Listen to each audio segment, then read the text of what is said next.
Like, is my voice fine? Yes. Okay. So before I start my speech, I like everyone to hover their hand above their desk. Okay, perfect. So you know how there's a light here, diba?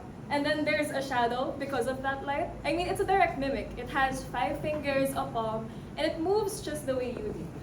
So, are you hyper-aware of your shadow? Yeah. You are? Okay, are you hyper-aware of your shadow? Yeah. Okay, because I am too. I mean, I remember this one instance because I live along Saviourville. So I was walking from Saviourville to Vista to go to the gym. It was like a 5 to 7 minute walk, give or take. I'm a fast walker, so I don't really time myself. But I had a friend coming from the street of Ateneo. So directly opposite to me, he had to pass the overpass. This guy had no indication whatsoever that he was behind me. No voice, no hi, no text that he was on his way. But then suddenly, I turned and looked back, and there's a guy behind me, and that was my friend. At first, I shrugged it off, like, oh, haha, what a funny coincidence. I turned at the exact same time you're behind me. But it's weird, right? That the only time I turned back is when my friend was actually behind me.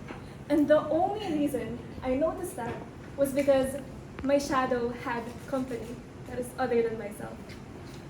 Another thing is that every time I go to the jeepney terminal from Saviourville, I feel, not see, I feel the stairs directly glaring at my body, moving as my body does at every inch and every step that I take. When thinking of all this, I notice that as much as the men glare at me, my shadow follows me just as so. I'm hyper aware of my shadow for the sole reason that it's my safe space, my comfort. It ensures that I'm not alone because I am constantly scared that those stairs suddenly turn into the men following me. Men have it easier because they don't have to think of these things. Men have it easier because you don't have to stare at your shadow to make sure that you're alone. And men have it easier because if they didn't, I wouldn't be wishing to be a 6'3" Lasallian Mestizo boy with a Honda Civic. I mean, the other things are just funny additions, but it's still the same point I'm trying to say. My mother, of course, it's my mother, constantly told me that the reason why these men stare is because of the clothes I wear. And I don't know if you guys know this, but most of my clothes are crop top or outfits that insinuate my body. And she always wanted me to dress conservatively. She always imposed these conservative values that the only reason I'm being stared at is because I look this way. She kept on telling me not to dye my hair. I bleached my hair 2 times in the past year. She told me never to get piercings. I have 10. She told me never to get tattoos, and I have 5 behind her back. It was a constant thing for my mother to tell me that I should adjust for the way that men stare at me. I never agreed to that. I never agreed to be stared at, and I never wanted to be stared at in the first place. Because in what world does a woman want to be stared at whenever she walks to the jeepney terminal? What woman in what world wants to be objectified just by existing? It's a common phrase as well that my mother kept telling me. My brothers used to walk around their house with no shirt on and literally just basketball shorts. They would never get anything told to them. But the moment I wore a crop top or a sports bra, it's always, you should cover up, get a jacket, get a polo. And the way that she excused this was that boys will be boys. I hate that phrase so much because you're telling me that boys will be boys and therefore boys will stare at me. Boys will be boys and therefore I can be objectified. It's unfair. And what's funny, not so funny, is that boys will be boys is literally a phrase that Pia Cayetano excused, like, past President Duterte's misogynistic remarks. You guys have heard what he said, right? Like, there was literally this one thing where he was like, oh, I'll shoot a woman's vagina so that she'll be useless. Boys will be boys. Rape victims, trigger warning, wanted it. Boys will be boys. It's always that same phrase, over and over and over again.